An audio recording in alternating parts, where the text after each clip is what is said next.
Tony Watson! Hey, Tony! Hello, Tony. What are you doing up here? Hello! Mike Glacier, isn't it? Oh, well. you working up here? I mean, what are you doing? Well, how's not all everything? The time, just today. Oh, it must be Firm sent me crikey, here. 10 years at I'm with least. Benson Smithers, based in London. With who? I'm not in the theatre anymore. Aren't you? I'm touring with Clive Hitchcock, new Jack Ritchie comedy. You know, at the Playhouse. Hey, listen, you free for half an hour? Let's have a drink, eh? Yeah, well, okay, I've got to be down at Tower Square by 10. Oh, that's great. It's only just gone 9. Come on. They're open all day, market days. What made you chuck the theatre, then? Well, theatre chucked me, actually. Well, not really. You know, you're right. It's 10. Time. The silent herald of life and death. Success or failure. The unseen force that measures man's destiny, reaching its most fateful moment as it slowly strikes the 11th hour.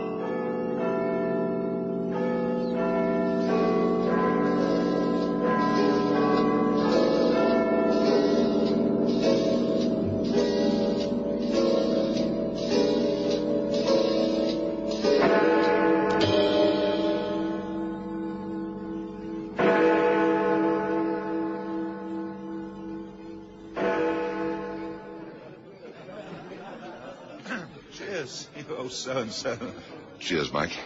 Nice to see you again. Well, what have you been doing with yourself? You rich? You look it. Oh, rich? My foot. Tell me, what made you give up acting, then? You were the bloke I thought was really going places. I did. Labour Exchange, Clifftops Hotel, Porter, deck chair attendant ride, Isle of Wight, car factory at Gosport. I went everywhere.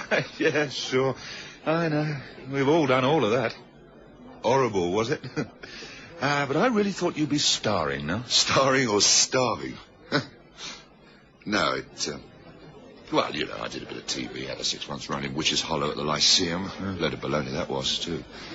Then I had a long stint out, and I found I was getting more dough when I was out of the theatre than in it, even the West End, and I thought, well, you know, hey, you've done all right. We watched you in the October game on ITV. Thought you were ruddy marvellous. Last I heard of you, weren't you going up for that David Keller play at the Aldwych? Yeah, I was, yes. That was in 57, wasn't it? Somewhere about there. I remember my agent telling me more or less who was going to do it. I was going to go along to the auditions for The Frenchman. I didn't get it. I gave it to a Frenchman, actually. How's your drink? Okay. Yeah, my agent reckoned they'd as good as cast you. Audition was just a formality. Didn't you fancy it or something? Good part, huh? Second lead, wasn't it? Yes, it was, yes. They took it to the States afterwards. 2 years on Broadway. I was sick inside out when they told me I wasn't in it. Of course, they'd probably recast my part over there. You'd have been all right, though. Oh. Ian Burridge played it in the end, and he's never looked back. Never come back, come to that. He's in every second Yankee picture you see. The Eternal English Butler. And he was with Marlon Brando in that thing by Edward Lucas as well. Rich as all get out now, yes. Yes, well, I got mucked up there. Oh, how do you mean? Well, I've never regretted it, you know. We've got 4 kids now. 4? I'm still single. And happy. 3 girls and a boy. Yes, well, you always preferred girls, didn't you? Have another? Yeah, okay. No, the thing was, Arthur Wellman said they wanted me definitely for Water's Edge. Water's Edge, that was it, yeah. They filmed it, too, you know. Yeah, I know. With Ian Burridge. Oh, all right, don't rub it in. Sorry. Well, why didn't you play it, then? I mean, if they wanted Well, I didn't make the audition. Oh? They got all queer about it and took Burridge for the part. You mean you didn't go to the audition? Bit daft, wasn't it? You've got a bit of time. I mean, you haven't got to roar off anywhere for a bit. Well, I'm okay till just after 10. No, sure. I'm just strolling around town. We've got a dress rehearsal this afternoon, that's all. It was all a bit crummy, really. Hey, hang on. A couple more, please. Tar. Yeah, all right. Well, I was a bit mixed up with this woman, as a matter of fact. Claire, her name was. She wasn't an actress, sort of model. Vera didn't know anything. I was pretty far gone on her. You're still married to Vera, aren't you? Oh, yeah, yes, marvellous now. She never knew at all. So I'm trusting you. Oh, cut my throat, hope to die. How did this affect the audition for Warder's Edge, then? Well, I'm telling you, we were going to go away together, Claire and me. There was only one baby then, little Martin. I mean, it would have been a lousy thing to do, but as I said, I was pretty hopelessly in love with her. She was married as well, of course. Oh, of course. Yeah. Yes. Well, it was a Wednesday, about this time in the morning, as a matter of fact. The auditions were at the Crosby Hall in Applegate. It was a lovely day, so I decided to walk. I was just crossing that little road near the park. I had plenty of time. I'm always early for things like auditions. Or I was. I was crossing the road when I just looked up. I don't know why. And there was this man on this ledge of this tall building, about 8 stories up. More, 10. I don't know. Anyway, he was balancing near the edge.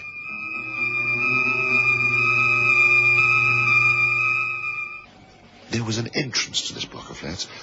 I felt I had to do something, so I belted in and up the stairs, and then I realized I didn't know which floor or whereabouts along the ledge he was. So I raced back and counted. He was still there. No, I was going to phone the police or something, but I didn't, because I thought he'd probably jump while I was doing that. I tried to gauge more or less how many windows along from the corner and exactly how many flights up and all that, and up I went. Didn't wait for the lift. Just kept seeing this bloke falling, what had happened to him when he hit the ground. It occurred to me that he might be a workman and I might be making a Charlie of myself. But somehow I knew as well that this wasn't the case. That something nasty was going to happen. The first couple of places I looked out, I couldn't see him. I counted wrong or something. I was about 2 landings from the very top.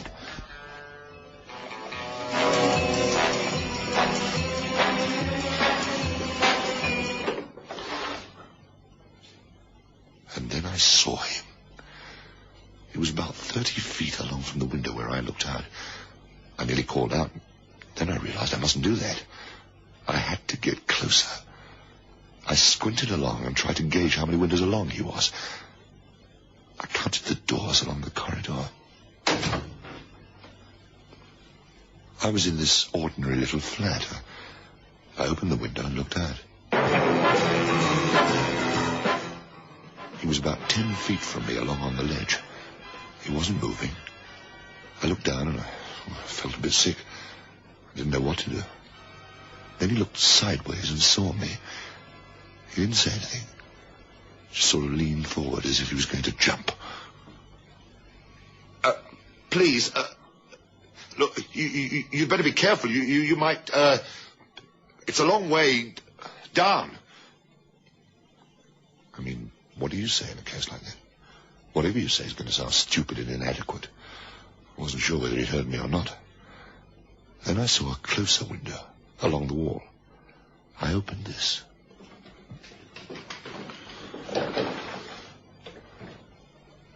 His boots were only about 5 feet along from me. He sort of moved quickly sideways, away, as if he was scared I was going to try and touch him.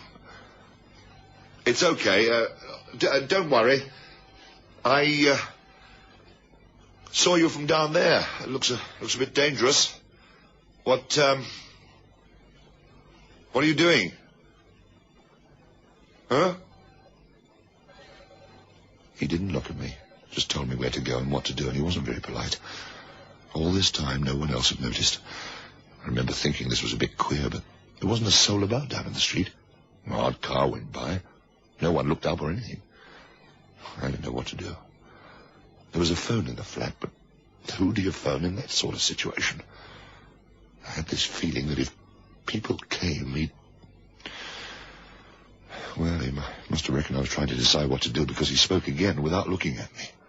Get out of my flat. You're trespassing. Oh, it's yours, is it? Why don't you come in?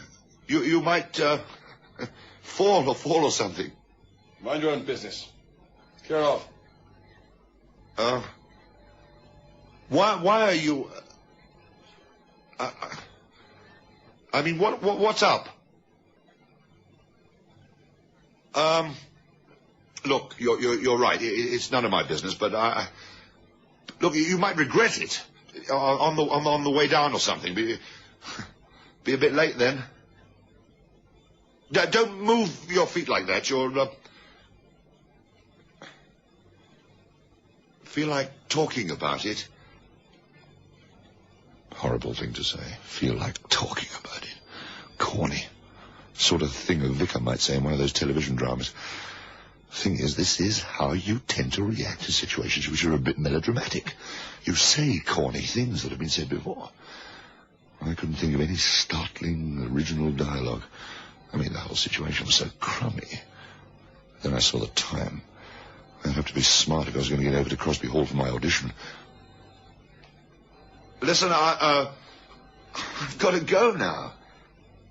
Please don't jump or anything daft. Won't you come in? You could give me your hand. I'll help you. Hey? Well, look, I've got to go. I looked over my shoulder, around the flat. There were a few women's things about, flowers and that. I knew he was married. Where's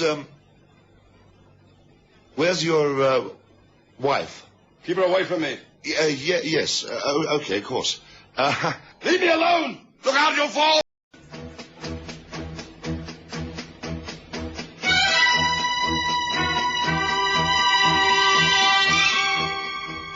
Yes, I've got a little boy. Martin. You? Is that why you've, why you're doing this? Because of something wrong in your marriage? No. This is a protest against the rising cost of living and starvation in China. Hey? What do you think? Something wrong in your marriage? Get out of my flat. Yes. Well, you see, I've got to go anyway. Look, I'll come back. I won't be here then. Look, let me help you. Let me tell someone or something. Don't do this to me. It's not fair. What the blazes has it got to do with you? Well, I saw you from down there. I mean, I couldn't just... Well, I had to. Public-spirited, aren't you? No, not particularly, no. But, look, I don't know you. You don't know me. After today, we'll probably never see one another again, and... That's the truest thing you've said yet. Sure. But what I mean, if you can just talk a bit, well, with a stranger, it might help. And then, well, if you still feel the same way... What? Well, I mean, I suppose you better jump, hadn't you? I looked at the time, and even if I had wings, I couldn't have got to Crosby Hall then. If I left right away, I'd be late, but I could get over that. Suddenly, I felt an awful lot of antagonism. I began to curse this bloke in my mind for choosing just the minute I was passing to stand up there on that ledge like a stupid idiot. And if that's the way people want to go, they should do it quietly without any fuss, not make themselves the responsibility of a complete stranger. Look, why don't you come in? I've got this important appointment. Well, go then! I'm not asking you to stay. I can't. Why not? Look, stop jumping about. I mean, women drive you round the bend, but if you stop to think about it, none of them are worth getting this cut up about. I mean, are they? You'll probably feel completely different tomorrow. I won't feel anything tomorrow. All right, but, look, just give it a go. Tell me. Huh? Usual thing. Usual dreary business. Nothing new. Another man. Oh. 5 years. I thought you'd been happy. I found out. He wasn't the first one. Began almost right away. There've been about 6 of them. I must have been blind. Yes.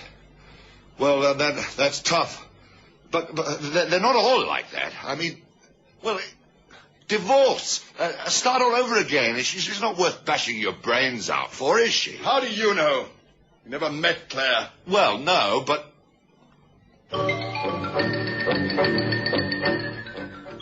Who? My wife. You've never met her. She's beautiful. A little... dirty little... You see, reason told me the whole world was full of Claires. It was just a coincidence. I told myself this, but I knew in my heart, and suddenly I knew, too, that I was never going to play Paul Friday in Water's Edge. I was never going to get to that audition. I began to hate myself for looking up and seeing that geezer on the ledge. I knew, too, that I was going to be lumbered with him till either he jumped or I could persuade him to come in. I knew, too, that if he did jump, I was as good as a murderer. The world is full of Claires, but the one he was talking about was the one I was thinking of, and even then I remember feeling angry about what he'd said about there being 6 of them. I was just another one on the end of the queue. Suddenly I felt ever so sorry for this bloke. Got a cigarette? No, I don't smoke. There's some inside there, on the dresser. Could you? Yes, okay. You won't do anything while I... No, I mean... No, I won't. Not for a minute. Not for a minute? All right. I fiddled about inside and found the fags. I saw the photograph on the piano, too. Even now, after all these years, I sometimes find myself dreaming of that gorgeous little thing. About 5'1" she was, with a figure like one of those girls you see in film magazines or on the front of record covers. Unbelievable.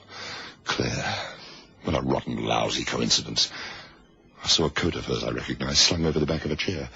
Suddenly I felt terribly sick. If she'd come in, I think I'd have throttled her and then gone and pushed her husband off this ruddy ledge just to be done with the whole thing. She didn't come in, though. I lighted a cigarette and passed it out to him. Don't try anything. Don't try grabbing me, chum. If you do, I'll pull you with me. Oh, I wouldn't like that. Here. Thanks.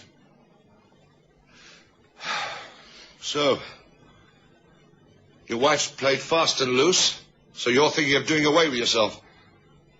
I don't think that's a good enough reason. Did I ask what you thought? No. Oh, shut up, then. Thought you had an appointment. I've missed it. My sincere apologies. The last one was an actor. Eh? Last? Oh, Claire. An actor?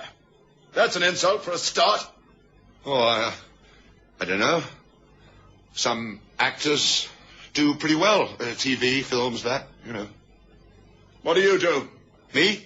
I'm in insurance. You'd be more comfortable sitting in here smoking that fag. Why don't you?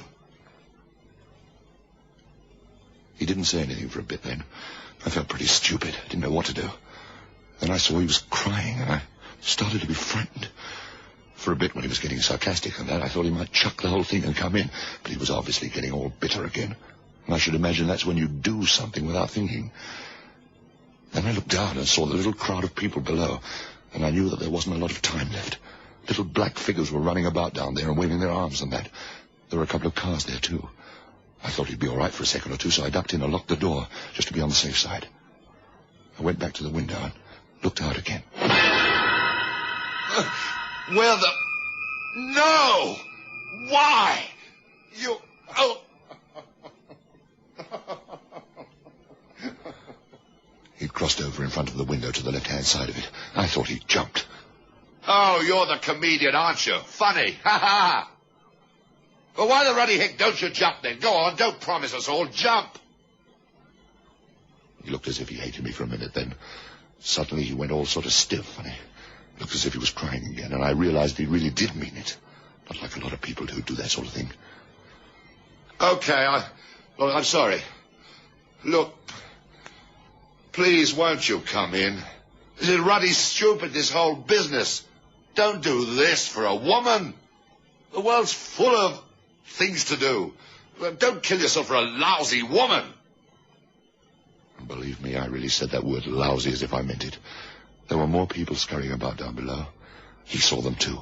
Looked sort of pleased in a sick kind of way. Somehow I knew it wouldn't be long then. So, how about it? What? Coming in. Goodbye. Listen! Don't be so stupid!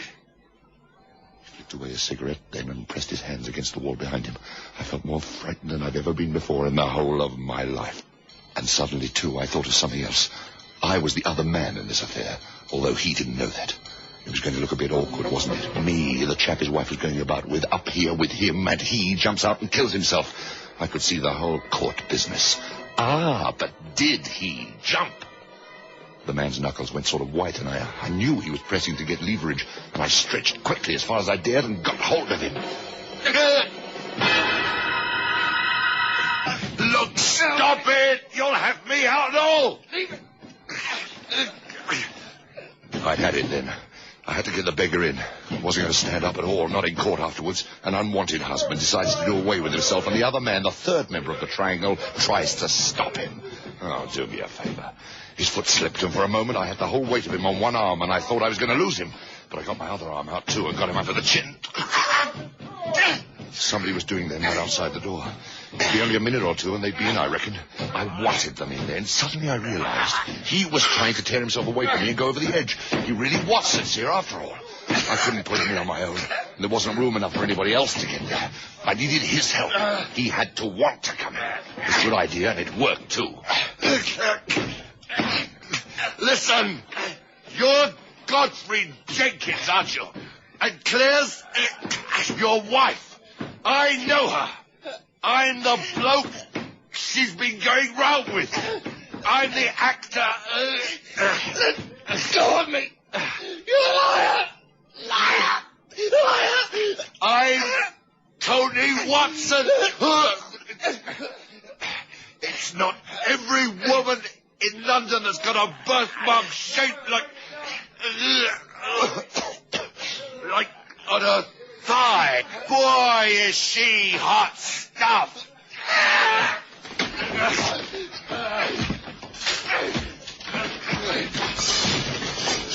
Hey, hold for it. Do it. No. Over the top. Shut up.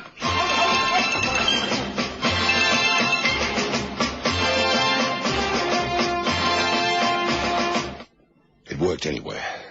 He came up over that window ledge as if it was the only thing in the world he wanted to do was to kill me. He nearly made it, too. I remember there were about 3 policemen and half a dozen other odd bods in the room, and it took all of them to pull him off me.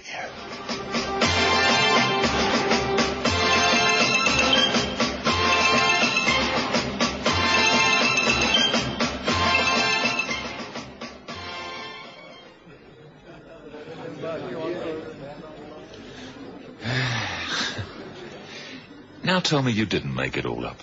Eh? Oh, no, honest, straight up. True as I'm on this bus. Just like that. You saved his life, then. I mean, blimey, what a crazy coincidence. So, what happened? Oh, we were carted off for questioning and everything.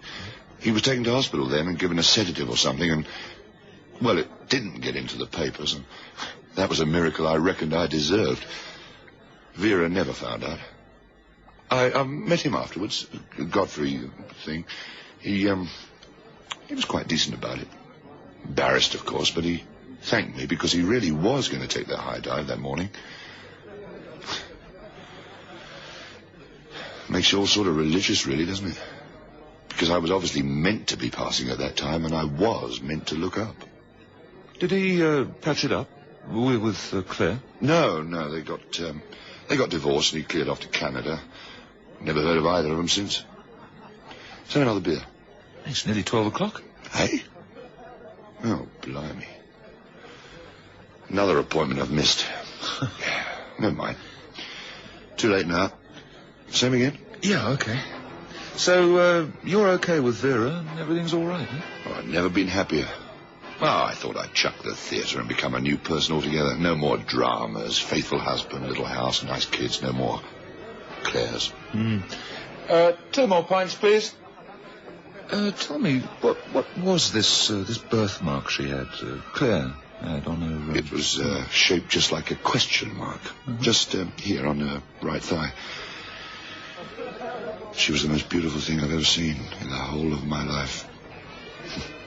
Ironic, really. Question mark. Even now, sometimes when I've had a couple of beers, I wonder what would have happened if old Godfrey had jumped out and I hadn't seen him and I had got the part in Water's Edge and gone to the States and she'd come with me. You'd have probably jumped out of a window somewhere. And they're higher up in America. Cheers.